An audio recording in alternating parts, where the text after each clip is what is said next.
کہا جاتا ہے کہ بہت عرصہ پہلے پہاڑوں کے دامن میں ایک دلکش وادی تھی۔ ایک عظیم سلطنت آباد تھی۔ اس سلطنت کا نام نورستان تھا۔ یہاں کے لوگ خوشحال، فطرت سے محبت کرنے والے اور امن پسند تھے۔ سلطنت کے وسط میں ایک عظیم الشان محل تھا، جس کی بلند و بالا میناریں آسمان سے باتیں کرتی تھیں۔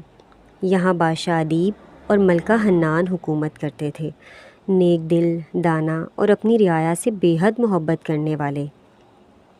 ایک روشن صبح محل کے در و دیوار خوشی سے گونج اٹھے۔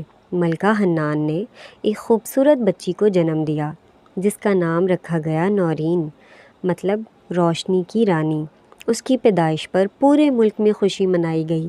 بادشاہ ادیب نے حکم دیا کہ ایک شاندار جشن منعقد کیا جائے اور 7 پریوں کو دعوت دی جائے تاکہ وہ ہماری شہزادی کو اپنی دعائیں دے سکیں۔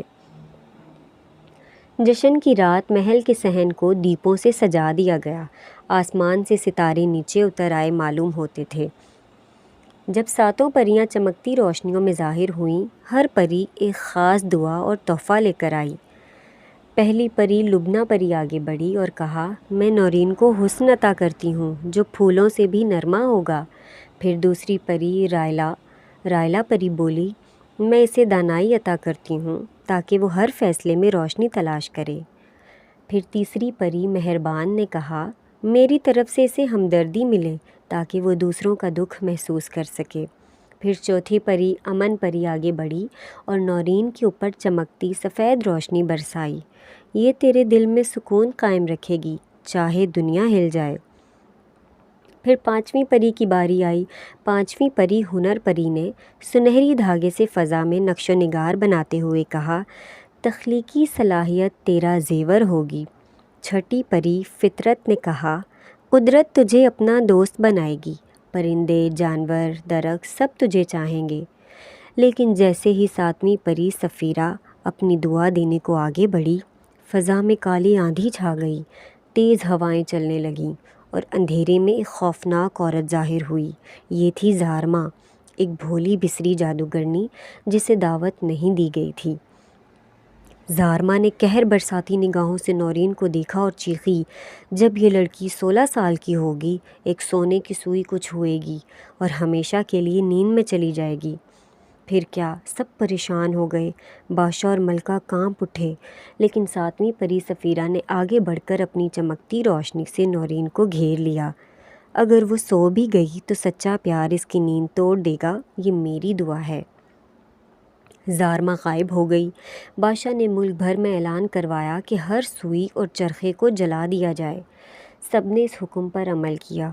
سال گزرتے گئے، نورین بڑی ہوتی گئی، نہایت ہی حسین، باہوش، رحم دل اور سب کی محبوب۔ لیکن کیا تقدیر کے قدم چپ چاپ بڑھ رہے تھے۔ ایک دن نورین محل کی پرانی عمارت کے ایک سنسان کمرے میں جا پہنچی، جہاں ایک ضعیف عورت چرخہ کاٹ رہی تھی۔ وہ کوئی اور نہیں، زارما ہی تھی۔ نورین نے کبھی چرخہ نہیں دیکھا تھا۔ تجسس میں اس نے اس چرخے کی نوک کو چھوا اور وہ اسی لمحے نیند میں چلی گئی۔ نورین کے سوتے ہی سارا محل سو گیا۔ محل کے کمرے، راہداری، باورچی خانہ، محل کے باغات، ہر جگہ نیند چھا گئی۔ وقت جیسے تھم گیا۔ محل کے گرد جھاڑیاں، بیلیں اور کانٹے اگائے۔ لوگ بھول گئے کہ یہاں بھی کبھی کوئی شہزادی تھی، یہاں کبھی کوئی محل تھا۔ صدیاں گزر گئیں، لوگ بوڑھے ہو گئے، نسلیں بدل گئیں، مگر محل یوں ہی سوتا رہا۔ پھر ایک دن ایک دور دراز گاؤں میں ایک نیک دل لڑکا پیدا ہوا، ارمان۔ وہ دیہاتی تھا، محنتی اور ہمدرد بھی۔ ایک دن ایک بزرگ درویش نے اسے ایک پرانی کہانی سنائی، سوئی ہوئی شہزادی کی جو صرف سچے پیار سے جاگ سکتی ہے۔ ارمان کے دل میں عزم جاگا۔ وہ اپنی چھوٹی سی گٹھڑی اٹھا کر محل کی تلاش میں نکل پڑا۔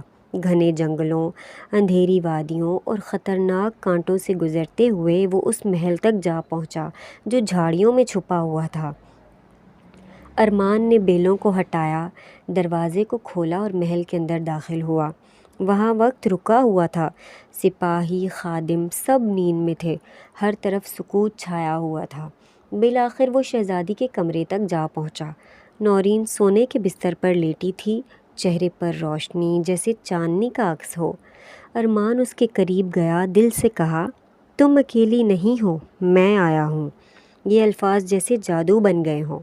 نورین کی پلکیں لرزیں، ایک نورانی روشنی پھیلی اور وہ جاگ گئی۔ ساتھ ہی محل جاگنے لگا، سب نیند سے بیدار ہوئے۔ محل کے کمرے روشنیوں سے بھر گئے، پریاں آسمان سے اتریں اور پھر جشن منایا گیا۔ اس جشن میں کسی کو بھی بھولا نہ گیا، سب کو دعوت دی گئی۔ نورین اور ارمان کی شادی ہوئی۔ سلطنت خوشیوں سے بھر گئی اور زارما وہ دور کسی جنگل میں خاموشی سے یہ سب کچھ دیکھ رہی تھی۔ شاید اس کا بھی دل بدل چکا تھا، اور یوں سویا ہوا محل ہمیشہ کے لیے جاگ گیا۔ تو دوستوں، کیسی لگی یہ کہانی؟ اگر آپ کو یہ کہانی پسند آئی ہے تو ویڈیو کو لائک کر دیں اور چینل کو سبسکرائب کرنا مت بھولیے گا۔ شکریہ۔